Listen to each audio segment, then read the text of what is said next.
एक समय की बात है। एक गांव था और उस गांव में एक सास और बहू रहती थी, पद्मावती और ललिता। राजेश नौकरी की वजह से शहर में रहता था। पद्मावती का पति प्रसाद की कम उम्र में ही मृत्यु हो गई थी। इसी कारण पद्मावती राजेश की देखभाल करती थी और उसकी शादी ललिता से करवा दी थी। एक दिन जब ललिता घर के आंगन में काम कर रही थी, एक साड़ी बेचने वाला वहाँ चिल्लाते हुए गुजरा। ले लो साड़ी ले लो, मस्त साड़ी ले लो, बहुत सस्ते दामों में ले लो, 100 के 4 ले लो। ये सुनकर ललिता ने साड़ी बेचने वाले को बुलाया। अरे ओ साड़ी वाले, इधर आना। ये सुनकर साड़ी वाले ने कहा, देखिए मैडम, आप कई तरह की साड़ियाँ सस्ते दाम में ले सकते हैं। अगर आप ये साड़ियाँ पहनेंगे तो आप संक्रांति के उत्सव पर लक्ष्मी देवी की तरह लगेंगी। सही कह रहा हूँ। फिर उसने लाई हुई साड़ियाँ एक एक करके दिखाने लगा। इस बीच पद्मावती बाहर आई। अरे ललिता, क्या तुम साड़ी खरीद रही हो? घर पर पहले से ही बहुत सारी साड़ियाँ हैं। और कितनी साड़ियाँ लोगी? कहाँ बहुत सारी साड़ियाँ हैं सासू माँ, मेरे पास सिर्फ 2 साड़ियाँ हैं। उत्सव पर पहनने के लिए साड़ी नहीं है मेरे पास सासू माँ, सच कह रही हूँ मैं। क्या तुम हमारे परिवार के सम्मान के बारे में नहीं सोचती, जो इस तरह की बातें तुम व्यापारी के सामने कर रही हो? व्यापारी ये सब कुछ देख रहा था। फिर उसने कहा, मेम साहब, कृपया इन पर गुस्सा ना कीजिए। ये तो सिर्फ एक ही साड़ी खरीदना चाहती थी, गुस्सा ना कीजिए। क्या तुम अब मुझे इस आदमी से सीख दे रही हो? मैं तुम्हें 1 भी रुपए नहीं दूंगी। अपने पैसे से खरीदना है तो खरीद लो। वो गुस्से में ये सब कहकर चली गई। फिर ललिता को बहुत बुरा लगा। ये देखकर साड़ी व्यापारी ने कहा, मेम साहब, आप मेरी बहन जैसी है, कृपया ये साड़ी ले लीजिए और रख लीजिए। आप पहनेंगी तो बहुत अच्छी लगेंगी मेम साहब। ये सुनकर ललिता ने कहा, नहीं नहीं, मैं ये नहीं ले सकती, रख लो आप। वो रोते हुए अंदर चली गई। साड़ी व्यापारी ने साड़ी वही रखा और चला गया। पद्मावती थोड़ी देर बाद बाहर आई। उस साड़ी को उसने बाहर देखा और कहने लगी, हाय, ये साड़ी कितनी सुंदर है। साड़ी वाला शायद यहाँ भूल गया होगा। वो दोबारा आएगा तो कहूंगी मुझे मालूम नहीं, खरीदे बिना साड़ी मिल गई। ये कहकर उसने साड़ी उठाया और लेकर अंदर चली गई। थोड़े दिनों के बाद जैसे ही उत्सव पास आया, ललिता की माँ उसे देखने आई। उन्होंने नए कपड़े ललिता के लिए लाए। ये सब देखकर पद्मावती ने कहा, सिर्फ अपनी ही बेटी के लिए कपड़े लाने का मतलब क्या होता है? इसका मतलब मैं विधवा हूँ, मेरा कोई काम नहीं। यदि मेरे पति होते तो ऐसा नहीं होने देते। अरे अरे भाभी, आप ऐसा क्यों बोल रही है? मैं तो आपके लिए भी नए कपड़े लाई हूँ, ये लीजिए। फिर उन्होंने एक साड़ी दिया। पद्मावती ने उस साड़ी को ले भी लिया। फिर वो कहने लगी, ये साड़ी तो 200 की भी नहीं लगती। छी! वो साड़ी लेके अंदर चली गई। ललिता और उसकी माँ को ये बात बहुत बुरी लगी। फिर उसकी माँ ने कहा, तुम कैसी इस लालची औरत के साथ जिंदगी बिता रही हो, मुझे पता नहीं। उन्होंने एक ब्लाउज के कपड़े तक आज तक नहीं दिया। मैं तो उनके लिए 1000 की साड़ी लाई हूँ, तब भी कह रही है कि 200 की है। उनकी बातें छोड़ो माँ, आप बताओ कैसी हो? आप खेती बाड़ी का काम खुद से कर ले रही हो? बताओ ना माँ। मैंने एक आदमी को रखा है खेत में काम करने के लिए। वो दोनों बातें करने लगे। इसी बीच ललिता के माँ ने कहा, ये बताओ कोई खुशखबरी है? शादी के 3 साल हो चुके तुम्हारे। ऐसा लगता है मेरी सासू माँ मुझे माँ भी नहीं बनने देगी। वो तो ये सब चाहती भी नहीं है। पता नहीं मेरा क्या होगा। क्यों, क्या हुआ? उसने क्या किया?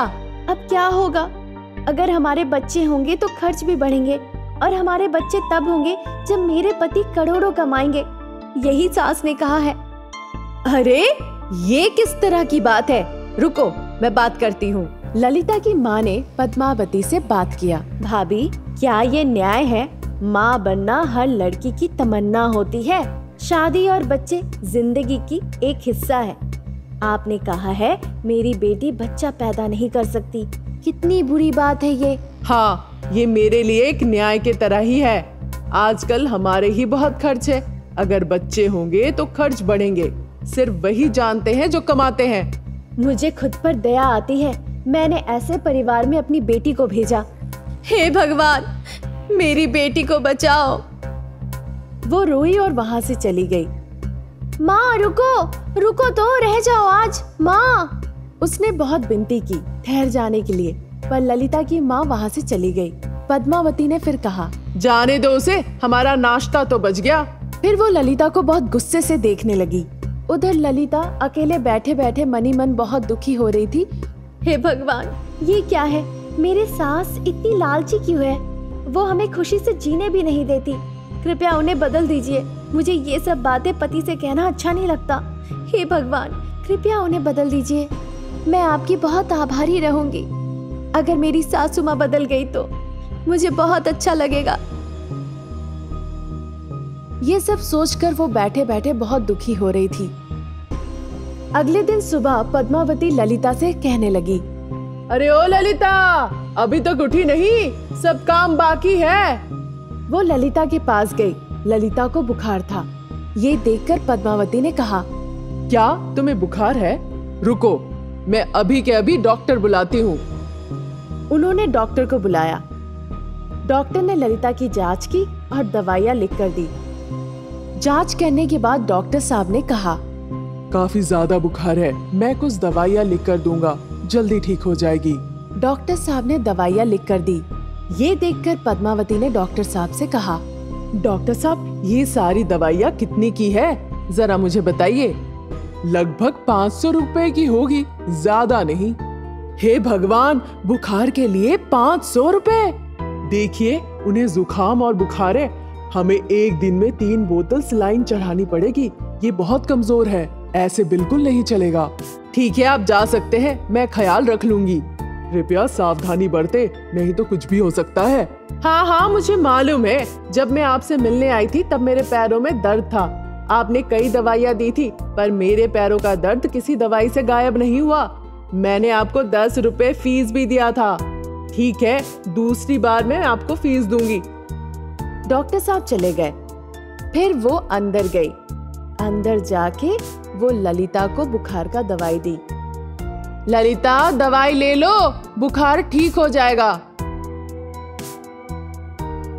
वो दिन खत्म हो गया। ललिता का बुखार घातक हो रहा था। उसे डेंगू था। तभी भी पद्मावती को कोई फिक्र नहीं थी। 2 दिन निकल गए। तीसरे दिन ललिता ने कहा, सासू माँ, मेरी हालत ठीक नहीं है। कृपया मेरी माँ को बुला दीजिए या मेरे पति को बुला दीजिए, नहीं तो मैं मर जाऊंगी। ललिता रोते रोते अपनी सासू माँ से विनती की। क्या अब हर किसी को इस बारे में पता होना जरूरी है? नहीं तो सब सोचेंगे मैं तुम्हारी ख्याल नहीं रख रही हूँ। सब लोग मेरे पीछे पड़े हैं एक लालची औरत सोच के। मैं तो हर तरफ से बदनाम हूँ, मेरी फूटी किस्मत। पद्मावती ने ललिता की माँ को बुलाया। ललिता की माँ जल्दी आ गई ये खबर सुन के, और उसने ललिता को अपने साथ घर ले गई। 4 दिन निकल गए। ललिता की माँ पद्मावती से कहने लगी, क्या तुम अभी खुश हो? क्या तुम्हारी इच्छा पूरी हो गई है? तुम्हें बहुत खुशी मिल रही होगी। वो रोते रोते पद्मावती को कहने लगी, क्यों तुम इस तरह से बात कर रही हो? क्या हुआ? तुम्हारी लालच ने मेरी बेटी को मार डाला। तुमने उसके साथ अन्याय किया है। तुम्हारी परछाई भी मेरी बेटी तक नहीं पहुंचनी चाहिए। अगर तुम वहां आओगी तो मुर्दे पर डाला हुआ फूल के माले पे भी तुम मुद्दा बना दोगी। तुम ऐसी औरत हो। ये सुनकर पद्मावती ने कहा, क्या भाभी, क्यों ललिता मर गई? मुझे एक बार उसे देखना है। ये सुनकर ललिता की माँ ने कहा, भाभी, मैं एक बार ललिता को देखना चाहती हूँ। पद्मावती रोते रोते ललिता के माँ से कहा, तुम बिल्कुल मत आना, नहीं तो तुम बस शिकायत करती रह जाओगी और वहाँ पे सबको परेशान कर दोगी। तुम्हारी परछाई भी मेरी बेटी के लिए खराब है। तुम मत आना, मैं हाथ जोड़ के विनती करती हूँ। हे भगवान, माफ कर दीजिए भाभी, कभी नहीं सोचा था ऐसा होगा। मैं अकेली औरत हूँ, मेरी संचय करने की आदत ने मुझे लोभी बना दिया। मैं दिल से बुरी नहीं हूँ।